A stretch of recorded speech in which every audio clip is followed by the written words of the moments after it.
Hello, friends. This is Miss G. So glad you guys are back. I just want to say that I'm so happy and so proud of all of you. This is not easy to do. This is big kid work, and you guys have been doing it. And I'm so proud. At the end of this video, we're going to do shout outs, which is going to be so much fun. Also, it's going to be a little different today. We are not doing our sight word at the beginning. We're going to save it for the end because I have some special guests today. And we have here, let me show my friends. Hello, hello, Miss Shema and Miss Maynard. Hi, guys. Hi guys. So let me unpin. Let me just see. Here we go. We see Miss Maynard now. Hi, Miss Maynard. Hi guys. How are you guys doing? And Miss Shema. Hi, I hope you guys are safe and sound. Great. Alrighty. So now my friends are going to be helping me today. They will basically be answering any questions that Miss G asked and answering all the different things today. You guys at home have to answer too, okay? You can just call it out. You don't have to raise a quiet hand. You guys can just call it out, all right? So my first question is, what's the difference between home and school? You guys shouted out home. What about you, Miss Shema? What do you think the difference is? I have my mommy at home. You have your mommy at home. Good. What about you, Miss Maynard? I have my mommy at home too, but at home is where I sleep. I have my bedroom and my bed and my toys are all in my room.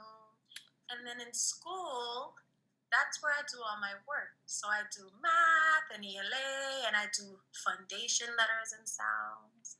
So that is true, and it's a little different now because of everything that's going on. So I know school and home are kind of the same a little bit now. It's a little different, but that's okay.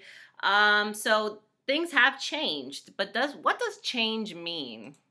Who can help me out? What does change mean? Miss Shema or Miss Maynard? Go ahead, Miss Shema. Yeah, so I think change means when you have something different than usual.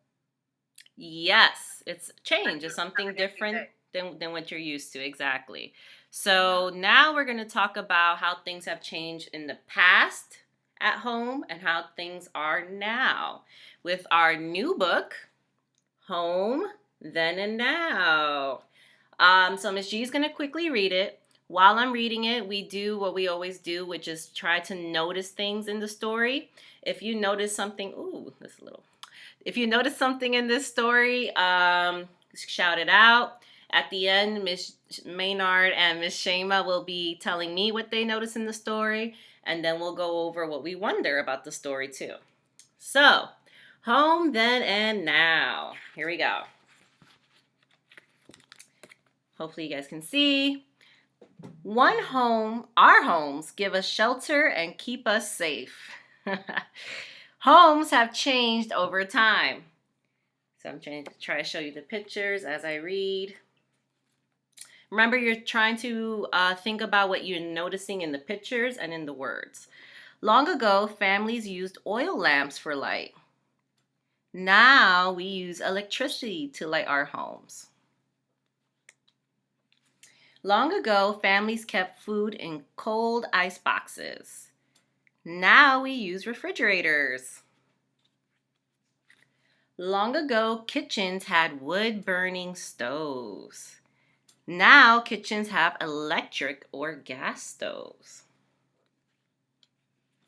Long ago, homes had outhouses. Ooh. Now homes have bathrooms and indoor toilets. I have a question. Yes, Miss Maynard, go ahead. The outhouses, is that the same as a Johnny house from the other book? Yes, good job. Nice notice, Miss Maynard. So this is just like a Johnny house from our other book that we read many times when I was young and in the mountains. Just like in that story, Johnny houses were real and outhouses were real. They were both basically the same name for the same thing, okay? Very nice. Long ago, families took baths in tin tubs. That sounds a little familiar too. Just like Cynthia. Just like Cynthia. Now, families take baths in bathtubs. Long ago, families washed clothes with washboards. Now, families use washing machines to wash their clothes. Long ago, children did chores after school. Now we still have many jobs to do. They just look a little different. And I'll explain later what chores are, and we're going to go into that later too, okay? And if that's a wonder, keep it in your mind. Done.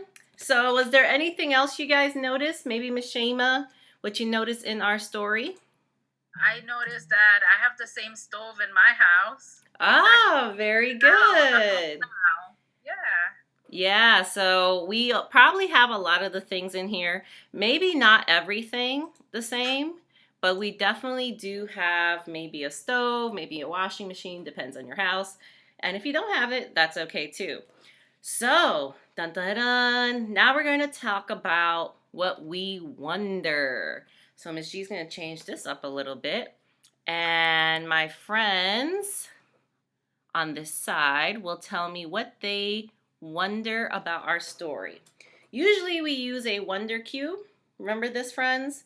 We'll throw it around. We'll figure out what to wonder about. So let me throw it. Let me roll it right here on here. Oop, and I got, what is that? What? What? So I need a question with what? Up. Ooh, 2 hands raised. Miss Shema was first. Miss Shema. What are chores? What are chores? Good first question. So Miss G's going to put it in our PowerPoint right over here. What are chores? Very nice. So that was in our story, friends. Do we know what are chores? I don't know exactly if it was explained in our story, but what we can do is go back and check it out. So, in our story, they mentioned chores. Let's look at the pictures to figure out what it might be. So, can anyone figure out what it might be? Maybe Miss Maynard, can you figure out what chores might be using the pictures to help you? Well, I see in that picture that she's sweeping. So chores could be cleaning. Very good. That is definitely a chore that you can have. As you can see in this picture, she's sweeping, so she's cleaning. Here, in the past, they had different kind of chores. So they were probably helping in the farm. They were probably helping with different things in the backyard. So they were a little different. Nice job. All right, so we got one answer, which is cleaning.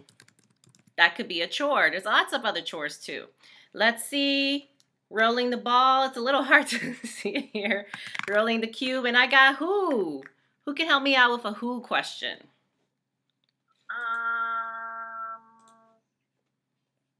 Who can help me out with a who question? Go ahead, Ms. Shema. Thank you for raising a quiet hand. What is a who question? Who does these chores? Who does these chores? I like it. Who does these chores? Now if we look back at that picture, who does these chores? I know this is really small, friends, but I'll make it bigger at the end. Who does these chores? Well, in our story, mostly what we saw were kids, right? Looking at the picture, it looks like kids do the chores. Very nice. All right. Let's do another one. This time Miss G's not going to write it. I'm just going to ask the question, and one of my friends can maybe help me answer. I got how. Who can help me out with a how question? And then we could work. Oh, Miss Maynard's ready. All right, Miss Maynard, go ahead. How does the oil make light? How does the oil make light? Ooh, I don't even remember that in the story. Let me go check. back to see where this was in the story. Oil, let's see. Oil for light. Ah, I remember now. Long ago, families used oil for lamps for light. Very good. At home, do you guys know how oil's used for light? That's a tricky one. And that answer is actually not in our story. That's something we actually have to come back to. Does anyone want to try to answer that now? No? That's okay. So we'll come back to that actually tomorrow so that we can look it up in the video. Okay? Let's do one last question. Rolling it, I got where. Does anyone have a where question? Let me see if I can think of a where question. Here we go. Miss G's thinking. How about where does electricity come from? That's a good question for Miss G. Where does electricity come from? Does anyone know? That might be another one Miss G has to look up and answer in the next video because that's a little harder to answer, but basically electricity comes from light, it comes from different sources, batteries, that kind of thing, but we'll get more into that later on. Alrighty, friends. Well, that was it for today. Miss G still has to do the sight words and shout outs, so I'm going to let Miss Shema and Miss Maynard go so I can finish up our story and our lesson. Can we say bye to Miss Shema and Miss Maynard? Bye, guys. Great. Okay. So now what Miss G is going to do is, here we go. Talk about our new sight words for today. So our new sight word is for, F-O-R, for. So Miss G's going to show you. And now what we're going to do is repeat after Miss G. F-O-R, for. Now I want you to think at home of a sentence with the word for. Think about it. Very nice. Now Miss G wrote some sentences. You don't have to write them, okay? You can just follow along. You can think of your own sentences. Just follow along with Miss G and make sure that you guys are understanding what the word for is, right? Because it means it's for something. So I have Diane asked for a snack. Diane asked for a snack. So this for, F-O-R, is different from the number 4, right? It's spelled differently too. So these are one of those tricky words you're just going to have to remember. Next, Nevaeh bought a toy for her brother. Nevaeh brought a toy for her brother. Again, here's for, and it means for something, to give something, right? That's what for means. Very nice. Last but not least, let's do our shout outs really quick. Let me see if I can do this really quick. So here's our first shout out. This is Chase. Look at Chase. Wow. He did his Cynthia swimming in a swimming hole, and then I swim in a swimming pool. And he wrote 2 different pictures for both scenarios. Great job, Chase. Then we have Heaven. She did Cynthia used a pump, and then Cynthia used a sink. She also drew everything. She drew Cynthia, she drew the pump, she drew the sink. Good job, Heaven. And last but not least, we have Eliana. She did Back Cynthia saw snakes in her backyard. Now Eliana sees snakes in the zoo, and then you can see Eliana here. Snakes, I see the colors, I see the labels. Great job, Eliana. So friends, if I didn't shout you out today, that is okay. I will definitely shout you out tomorrow. There's a lot of friends. We have 29 friends all together. So if I don't shout you out today, I'll shout you out tomorrow. Have a great day. Thank you for tuning in. Good job, guys.